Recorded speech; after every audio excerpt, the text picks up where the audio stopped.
नमस्कार स्टूडेंट्स, आज हम आपका चैप्टर पढ़ेंगे first, how when and where. History जो आपकी बुक है आवर पास्ट, उसका फर्स्ट चैप्टर है ये। सबसे पहला हेडिंग जो आपको दिखाई दे रहा है वो क्या है? How dates are importants. जैसे आप भी अपने जीवन में बहुत सारी डेट्स याद रखते होगे। आपके बर्थडे की डेट है, आपके मम्मी पापा की एनिवर्सरी की डेट है, स्कूल एडमिशन की डेट है और बहुत सारी डेट्स जिसको आप याद रखना पसंद करते हो। तो कई बार हम हिस्ट्री में भी ये कहा जाता है कि हिस्ट्री कुछ नहीं है, डेट याद रखनी है, युद्धों की डेट याद रखनी है, कब कौन सा राजा शासन रूल करने के लिए गद्दी पे बैठा था, कब युद्ध हुए थे, 1857 की क्रांति कब हुई थी, हम आज़ाद कब हुए थे। जैसे बहुत सारी इंपॉर्टेंट डेट, 1947, 15 अगस्त 1947 आप जानते हो ये डेट क्या है। 26 जनवरी 1950 ये एक डेट है 1950 की। 1857 ये एक डेट है क्रांति की। और इस तरह से बहुत सारी ऐसी डेट्स हैं जिसको हिस्ट्री में बहुत महत्वपूर्ण समझा जाता है। किसी भी डेट को हिस्ट्री में महत्वपूर्ण क्यों समझा जाता है? सिर्फ उसको याद करने के लिए? नेवर, कभी नहीं। क्योंकि उस डेट का महत्व एक पूरे इंसिडेंट से लेकर है, एक पूरे हिस्टोरिकल पीरियड जो है वो आ जाता है, क्योंकि कुछ घटनाएं हुई थी, कुछ इवेंट्स हुए थे, कुछ महत्वपूर्ण हुआ था, और तभी तो ये डेट्स रखनी याद जरूरी है। जैसे 1947, 15 अगस्त 1947 की डेट क्यों याद रखनी जरूरी है? क्या हुआ था इस दिन? हम आज़ाद हुए थे। सिर्फ इतना कहने से क्या ये हिस्ट्री ख़त्म हो जाएगी कि हम आज़ाद हुए थे? हम किससे आज़ाद हुए थे? हम आज़ाद कैसे हुए थे? जिससे आज़ाद हुए थे वो कौन थे? वो कैसे आए थे? हम कैसे उनके गुलाम बने? और फिर हमने क्या क्या स्ट्रेटजी अपनाई?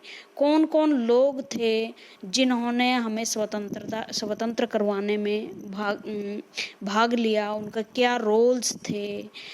क्या रणनीतियाँ अपनाई गई? और क्या क्या अत्याचार हुए? कैसे कानून बने उस दौरान? ये बहुत सारी बातें हैं जो आपकी डेट्स के चारों ओर घूमती है।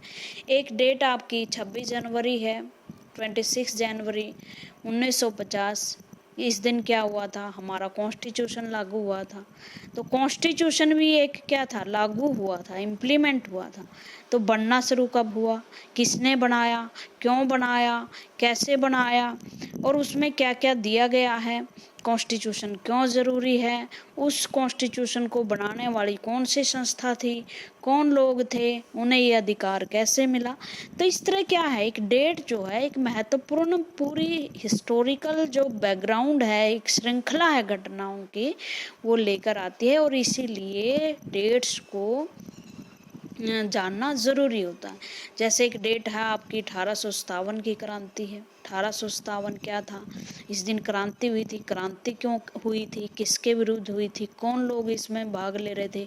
ऐसी घटनाएं क्यों हुई? ऐसे कारण ही पैदा हुए क्यों हुए? कॉजेज क्या थे कि इतनी बड़ी क्रांति हुई और लोगों ने इतने ताकतवर शासक के विरुद्ध जो है विद्रोह कर दिया? उस विद्रोह के में कौन हारा, कौन जीता, किन लोगों ने पार्टिसिपेट किया, अंग्रेजों ने उसने कैसे हराया, और उसके बाद क्या स्थितियां बदली, इफ़ेक्ट क्या हुए, उनके प्रभाव क्या पड़े, क्या अंग्रेजी शासन वैसे ही चलता रहा, महत्वपूर्ण बदलाव क्या हुए? तो इस तरह से क्या है, एक जो डेट होती है वो पूरी की पूरी हिस्टोरिकल श्रृंखला की एक घटनाओं की श्रृंखला लेकर आती है। इसलिए अगर आप डेट्स याद करोगे तो आपके लिए हिस्ट्री को पढ़ना थोड़ा सा मुश्किल हो जाएगा।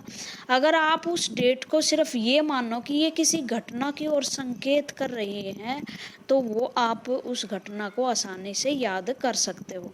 जैसे कहा जाता है कि पानीपत के युद्ध हुए। पानीपत के 3 युद्ध हुए, 3 वार्स हुए। पहला युद्ध हुआ 1526 में, उसके बाद 1556 में, उसके बाद 1761 में।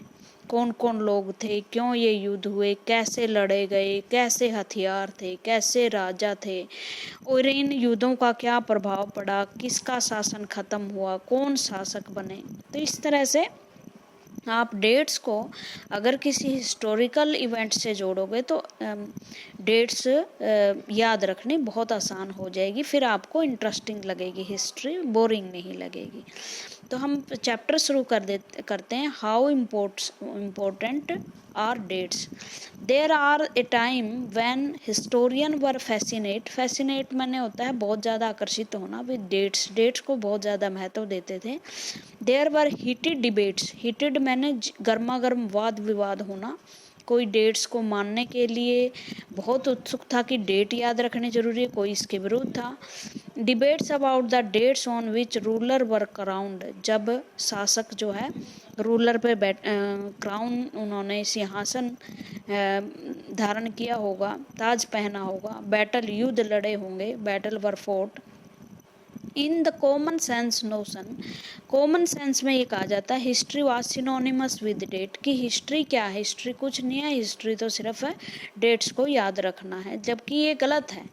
डेट्स तो सिर्फ हम इम्पोर्टेंट हिस्ट्री बताती है कि इन डेट्स के पीछे हिस्ट्री क्या है, और इसी वजह से हम कई बार ये कह देते हैं कि history is a boring thing and इसमें जानने के लिए कुछ नहीं है, क्या है, कौन सा युद्ध लड़ा, कौन सा राजा कब मारा गया, ये नहीं है। हिस्ट्री का मतलब पास्ट को जानना। पास्ट को जानना क्यों ज़रूरी है, क्योंकि पास्ट पर ही किसी देश का फ्यूचर और किसी देश का प्रेजेंट निर्भर करता है। कैसे, मैं एक उदाहरण देती हूँ आपका, अब हिस्ट्री के प्रति जो आपकी गलत एक धारणा है वो निकल ही जाएंगी। जैसे 26 जनवरी 1950 या 1947 की एक डेट है, इस दिन हम क्या हुए थे, आज़ाद हुए थे। पहले ही दिमाग में जाएगी कि आज़ाद हुए थे तो गुलाम क्यों हुए, गुलाम नहीं होना चाहिए। और फिर हम वो चीज़ें पढ़ेंगे जिसके कारण हम किसी देश के अंडर आए, इम्पीरियलिज्म हमारे देश में फैला, हम गुलाम हुए, तो वो हम कारण निकाल सकते हैं कि इस रीजन से, इस कॉजेज से हम गुलाम हुए थे, और भविष्य में हमें फ्यूचर में ऐसी गलतियां नहीं करनी चाहिए जिसके कारण हम दोबारा से गुलाम बने। जैसे आप किसी भी सब्जेक्ट में फेल हो जाते हैं तो हिस्ट्री में जानोगे कि मैंने इस साल पढ़ाई नहीं की, या मैंने गलत तरीके से पढ़ाई की, या मेरी संगत गलत हो गई थी, उससे आप एक सबक लोगे कि दोबारा से मुझे हिस्ट्री रिपीट नहीं करनी है और मुझे अगला अपना जो फ्यूचर है वो ख़राब नहीं करना। ये डेट की इम्पोर्टेंट और हिस्ट्री की इम्पोर्टेंस होती है। हिस्ट्री से एक बात और है, मान लो जैसे आज जैसे बहुत बड़ा वायरस देशों में फैला हुआ है, कोविड-19 जिसे बोलते हैं, कोरोना वायरस के नाम से आप ज़्यादा इससे वाकिफ़ हैं। इसकी दवाई की खोजें चल रही हैं।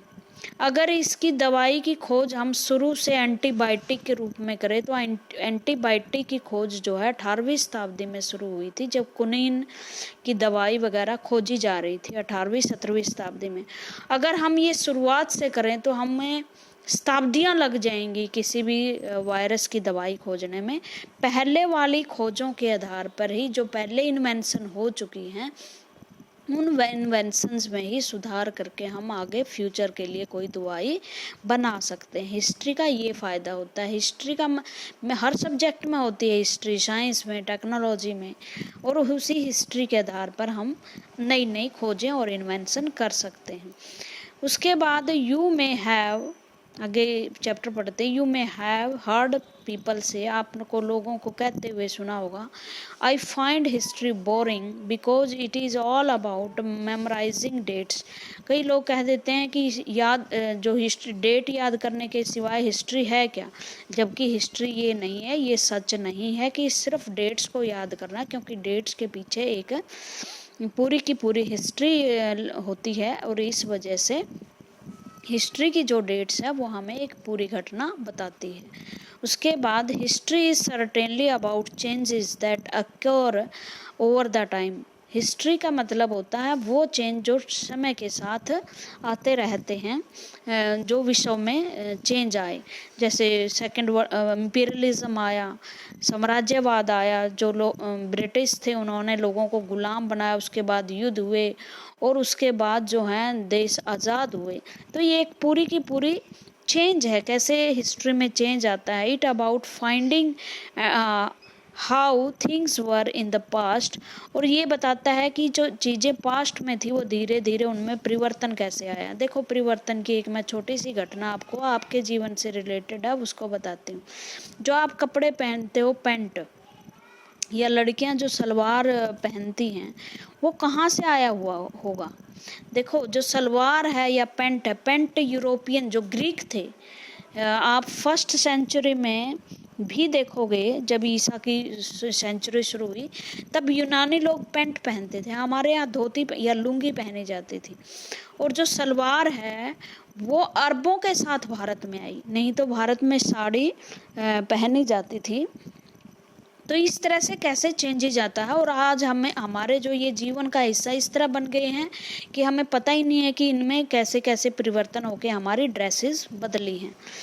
It is about finding how things were in the past and how things have changed as soon as we compare the past with the present। जब हम past को present से compare करते हैं तो हम पाते हैं कि चीज़ें कैसे बदलती हैं। उसके बाद है as soon as we compare the past with the present we refer time we talk before and after। और हम जब इसको पास्ट को प्रेजेंट से जोड़ते हैं तो हम दो शब्द यूज करते हैं, बिफोर और आफ्टर। बिफोर का मतलब से पहले और आफ्टर मैंने बाद, जैसे 1947 से पहले और 1947 के बाद कैसे घटनाएं चेंज हुई, ये एक छोटा सा एग्जाम्पल था आपका। उसके बाद है living in the world we do not always ask historical question about what we see around us. जो आसपास की चीज़ें उन्हें देखकर हम कभी कभी ही ऐसे क्वेश्चन उठाते हैं, जबकि हर चीज़ की एक हिस्ट्री होती है। We take thing for granted as if what we see has always been in the world in we habitat. और हम चीज़ों को वैसे ही लेना शुरू करते हैं जिस संसार में हम रहते हैं, उनके बारे में सोचते नहीं कि ये पहले ज़माने में कैसी होती होंगी। बट मोस्ट ऑफ अस, हम में से बहुत सारे हैं जो have our moment of wonder when we are curious. बहुत सारे ऐसे मोमेंट आते हैं जब हम किसी भी चीज़ के प्रति क्यूरियस हो उठते हैं, जैसे किताब देखकर आपके मन में क्यूरियोसिटी पैदा हो कि क्या पहले भी ऐसे ही किताबें होती थी, अगर ऐसे पहले छापे खाने नहीं होते थे, प्रिंटर नहीं होते थे तो किताबें कैसी लिखी जाती थी।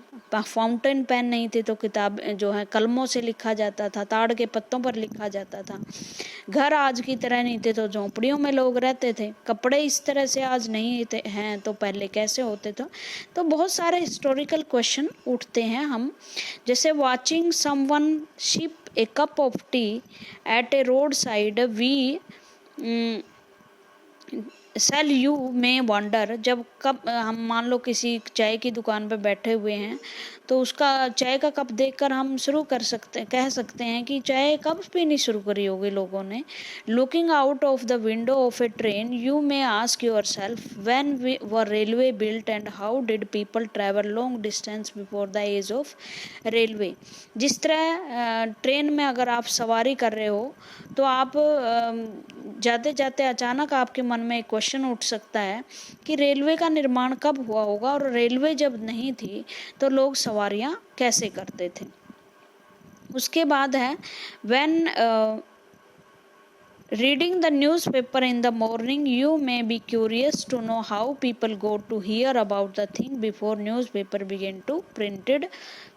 आज तो हम सारी जानकारी न्यूज़पेपर से प्राप्त कर लेते हैं, लेकिन क्या उस युग में लोग जब न्यूज़पेपर नहीं थे तो इन्फॉर्मेशन कहाँ से प्राप्त होगी।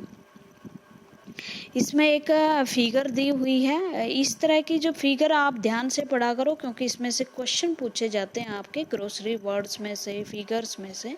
इसमें क्या दिखाया गया है, Brahmin offering the shastra to Britannia frontispiece to the first map produced by James Rennell 1782। शास्त्र आपको पता प्राचीन हिंदू ग्रंथ होते हैं, और रॉबर्ट जो रेनिल थे, जो जेम्स रेलिन, ये एक भारत में एक ब्रिटिश विद्वान थे जो आए थे और इन्होंने भारत की हिस्ट्री पर रिसर्च करने शुरू की थी।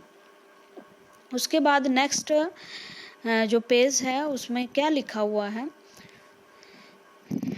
इन India did not begin drinking tea one day. अब हम ये कहते हैं कि आपको ये देखकर क्वेश्चन तो उठता है कि टी की शुरुआत कब होगी।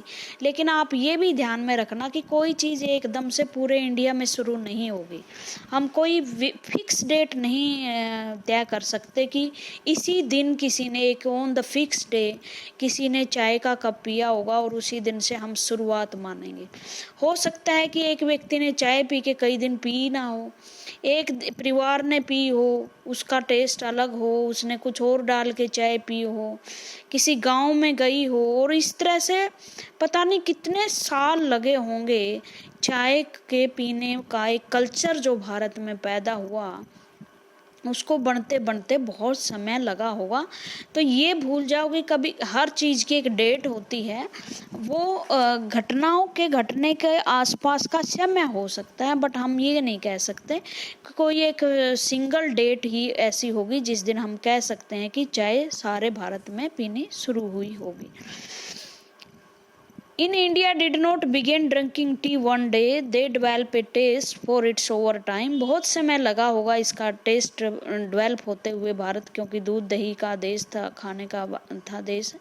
There can be no one clear date for the process such as this। तो उसकी एक क्लियर डेट नहीं है। Similarly we can fix one single date on which British rule was established। और इसी तरह से ब्रिटिश रूल को स्थापित करने का एक समय नहीं है, क्योंकि ये इसमें बहुत समय लगा था। 1600 में कंपनी आई, उसके बाद कई सालों तक तो ये क्या करते रहे, लगभग 1758 तक तो ये 1758 और फिर 1764 तक तो ये बंगाल में ही रहे।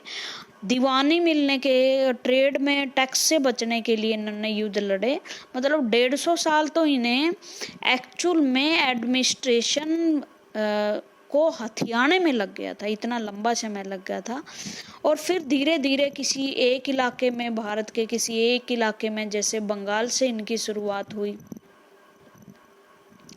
बंगाल में धीरे धीरे 10, 15 या 20 साल इनको इस्टेब्लिश होते लगे। फिर ये जो पश्चिमी इलाका था भारत में वहाँ गए, फिर इन्होंने साउथ में पैर जमाने शुरू किए। तो ये नहीं कह सकते कि ये एक सिंगल डेट होगी जिस दिन क्या होगा, जिस दिन भारत में ब्रिटिश का प्रसार हुआ होगा। बहुत समय पश्चात कुछ कुछ चीज़ें इन्हें हासिल हुई होगी। और द नेशनल मूवमेंट स्टार्ट, और ना ही हम कह सकते हैं कि एक ही दिन था जिस दिन हमारा राष्ट्रीय आंदोलन जो नेशनल मूवमेंट वो शुरू हुआ होगा। और changes took place with in the economy and society, और धीरे जो इकोनॉमी और सोसाइटी में भी चेंज जो है वो एक ही समय आ गए होंगे। All this thing happened over a stretch of time. ये सब आते आते बहुत समय लगा। We can only refer to a span of time as an approximate period over which particular change become visible. और बहुत समय के बाद सिम्टम उभर कर आते हैं कि ऐसा कुछ हो रहा है। Why then we do continue to associate history with a string of dates. इसलिए ये महत्वपूर्ण है कि हम हिस्ट्री को सिर्फ एक डेट से ही बांध नहीं सकते। This association have a reason. There was a time when history was an account of battles and big events. एक समय था जब हिस्ट्री को सिर्फ और सिर्फ बड़े बड़े युद्धों के लिए और बड़े बड़ी घटनाओं के लिए पढ़ा जाता था, और समाज की जो छोटी छोटी घटनाएं थी, कस्टम थी, ड्रेस थी, उनके बारे में हिस्ट्री में नहीं पढ़ा जाता था। It was about ruler and there policies. ये सिर्फ शासकों के बारे में और वो शासकों ने मेन जो पॉलिसीज हैं वो क्या अपनाई थी, हिस्ट्री सिर्फ उन्हीं के बारे में थी। Historian wrote about a year a king was crowned. Historian, इतिहासकार सिर्फ लिखते थे कि जो राजा ने ताज कब पहना, दिस ईयर ही मैरिड, उसकी शादी कब हुई, उसको बच्चा कब हुआ। मतलब जो बड़े बड़े लोगों की ही हिस्ट्री थी, छोटे लोगों को इसमें इन्वॉल्व नहीं किया गया था। जबकि एक समाज तो है पूरे किससे बनता है, पूरी सोसाइटी से बनता है। उसके बाद the year he fort a particular war, कब उसने युद्ध लड़ा, द ईयर ही डाई, वो कब मरा, और नेक्स्ट रूलर कब सक्सीड हुआ, सक्सीड मैंने उत्तराधिकारी कब बना। For events such as these specific date can be determined as in history such as these debate about dates continue to be important. और इसलिए डिबेट ये थी कि क्या हिस्ट्री में सिर्फ हम डेट्स को ही पढ़ें, दूसरी चीज़ों को ना पढ़ें, दूसरी चीज़ों को महत्व ना दें, और अंत में जो वर्तमान की आप हिस्ट्री देखते हो उसमें सिर्फ बड़े बड़े रूलर्स की डेट याद नहीं रखी जाती। आज हम सोसाइटी के बारे में भी पढ़ते हैं। सोसाइटी के जो पुअर लोग थे, पीजेंट थे, आर्टिशियन थे, सैनिक थे, विलेजेस थे, उनके बारे में भी पढ़ते हैं। कस्टम्स थे, फ्रूट्स, सब्जियां, खाना पीना, रहन सहन, मैरिज, सोशल इंस्टीट्यूशंस, मंदिर, टेम्पल्स, मूर्तियाँ, सब के बारे में पढ़ते हैं और आप अपनी बुक में इनको पढ़ोगे। As you seen in the history textbook of the past 2 years, historian now write about a host of oaths, other issues and other questions। अब टेक्स्ट बुक में बहुत सारी नई नई चीज़ें आने लगी हैं, बहुत सारे नए नए क्वेश्चन पैदा हुए हैं।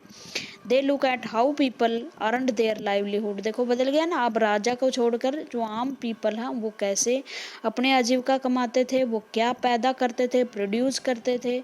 हाउ सिटी डेवलप, कैसे शहर विकसित हुए, मार्केट बाजार कैसे बने, हाउ किंगडम वार फॉर्म्ड, बड़े बड़े राज्य कैसे बने, नए नए विचार कैसे फूले और कल्चर कैसे बदली और सोसाइटी कैसे चेंज हुई। इन चीज़ों पर अब ध्यान देना शुरू हुआ। देखो दोबारा से मैं बता देती हूँ क्या फ़र्क आया। पहले हिस्ट्री में जो ओल्ड हिस्ट्री थी उसमें क्या पढ़ाई जाती थी, डेट्स, किसके बारे में, किंग्स के बारे में, कब वो क्राउंड हुआ, कब उसने बिग वॉर्स लड़े, कब उसकी शादी हुई, कब वो मरा। सारी जो हिस्ट्री थी किसके चारों ओर थी, किंग्स के चारों ओर थी, है? अब जो न्यू हिस्ट्री में क्या पढ़ने लगे आप, न्यू हिस्ट्री में आप लोग शहर कैसे बसे, लोगों की लाइवलीहुड कैसी थी, लोग वस्त्र कैसे पहनते थे, बाजार कैसे बने, सिटीज़ कैसे डेवलप हुए, वो लोग कैसे रहते थे, प्रोड्यूस क्या करते थे, बाजार कैसे आए। इस तरह से हिस्ट्री बदली है। उसके बाद the dates we select, the dates around which we compose our story of the past are not important on their own, they become vital because we focus on a particular set of events as important। ये मैं आपको बता चुकी हूँ कि सिर्फ इसलिए हम हिस्ट्री में डेट याद नहीं करते कि वो हिस्ट्री की डेट है, इसलिए याद करते हैं क्योंकि एक महत्वपूर्ण घटना की तरफ वो संकेत करती है। एक घटना नहीं बल्कि घटनाओं की पूरी चेन को वो डिफाइन करती है। If our focus on study change, we began to look at new issues। और जब हमारा चेंज हो गया कि डेट ही नहीं है तो नए इश्यू आए पढ़ाने के लिए, नए सेट ऑफ डेट्स, नई और डेट आई जो इतनी इम्पोर्टेंट नहीं मानी जाती थी लेकिन बहुत सारी सोसाइटीज़ वगैरह की तरफ से वो बहुत ज़्यादा इम्पोर्टेंट थी। जैसे हमारे देश में पहले हिस्टोरियन क्या पढ़ाते थे कि गवर्नर जनरल कैसे बने। जो हमारे देश का फर्स्ट रूलर था, फर्स्ट जो रूलर कह लो या आप एडमिनिस्ट्रेशन पोस्ट कह लो, वो थी गवर्नर जनरल की। भारत में जो कंपनी का शासन था, कंपनी की तरफ से सबसे पहले जो बड़ी पोस्ट थी भारत में, जो कंपनी के रूप में राज करती थी, वो थी गवर्नर जनरल। अब ये पढ़ाया जाता था कि गवर्नर जनरल पहले कौन थे। ये सारी चीज़ें आप याद कर लेना, छोटे क्वेश्चन होंगे ये, very short answer question. Warren Hastings पहले थे, लास्ट के कौन से थे, लॉर्ड माउंटबेटन। लास्ट के कब के होंगे, 1947 में। और फर्स्ट कब हुए, ये 1764 में जब बंगाल की दीवानी हमें मिल गई तो वारेन हेस्टिंग्स को सबसे पहले कंपनी ने अपना गवर्नर नियुक्त किया था। उसके बाद है, हम यही नहीं पढ़ते और भी बहुत सारी चीज़ें, यही नहीं पढ़ते कि गवर्नर पहला कौन था और उसने क्या क्या काम किए। उसके बाद अब बहुत सारी चीज़ें जो ब्रिटिशीज़ ने यहाँ स्थापित की और कैसे कैसे उन्होंने रूल किया, वो भी हम साथ साथ में पढ़ते हैं। जैसे कैसे ब्रिटिशीज़ ने जो भारत की टेरिटरीज़ को कनकर किया। कनकर का मतलब अधिग्रहण करना, राजाओं से छीन कर खुद उसके शासक बनना। अच्छा, अब अंग्रेज़ों की स्टोरी सुनो कि वो कैसे आए थे। अंग्रेज़ 1600 में उन्होंने कंपनी की तरफ से कंपनी जो ईस्ट इंडिया कंपनी थी, इस कंपनी का याद नाम रखना, east India company, east India company. ये महारानी जो क्वीन थी वहाँ की, वहाँ से उन्होंने एक ट्रेड व्यापार करने के लिए पत्र लिया। सिर्फ इसी कंपनी को भारत में व्यापार करने के लिए जो ब्रिटेन की रानी थी उसने आज्ञा दी कि एक कंपनी ईस्ट इंडिया कंपनी ही भारत में व्यापार करेगी अंग्रेज़ों की तरफ से। और ब्रिटिश जो आए वो शुरू में किसके रूप में आए? ट्रेडर्स के रूप में, व्यापारी के रूप में आए, कपड़ा बेचने के लिए, यहाँ से माल खरीदने के लिए, ताकि जो वहाँ का बना हुआ माल था, क्योंकि इंडस्ट्रियलाइजेशन वहाँ आ गई थी, इंडस्ट्रीज स्थापित हो गई थी और इंडस्ट्रीज़ में माल बहुत पैदा होने लगा था, तो वो एक्सेस का जो माल था वो यहाँ बेचना था और अपने उद्योगों के लिए जो कच्चा माल ज़रूरत था, जैसे कपड़े के उद्योग के लिए कॉटन ज़रूरी थी, वो भारत में मिल सकती थी। वो ट्रेडर्स बन के आए थे बेचने के लिए माल और ख़रीदने के लिए। धीरे धीरे उन्हें लगा कि जो भारत के राजा हैं वो आपस में लड़ रहे हैं, फूट बहुत है, कोई भी एक जो सेंटर पावर है वो भारत में नहीं है। और सेंटर पावर है भी मुग़लों के रूप में, मुग़ल थे उस टाइम जब अंग्रेज़ यहाँ आए, वो बहुत कमज़ोर हो चुके हैं। और जो दिल्ली है मुग़लों की राजधानी, अब उसका रूल सारे भारत में नहीं है। तो उन्होंने देखा कि इन राजाओं को आपसी फूट के कारण बहुत आसानी से हराया जा सकता है और हरा के क्या किया जा सकता है, यहाँ पर शासन किया जा सकता है। तो उन्होंने भारत को के शासकों को एक एक करके हराया और अंत में वो क्या बन गए? यहाँ के रूलर बन गए। ये डेट्स में आप पढ़ोगे कब शुरू हुई ये चीज़ें और कब 1947 तक घटनाएं कैसे ख़त्म हुई। Thank you.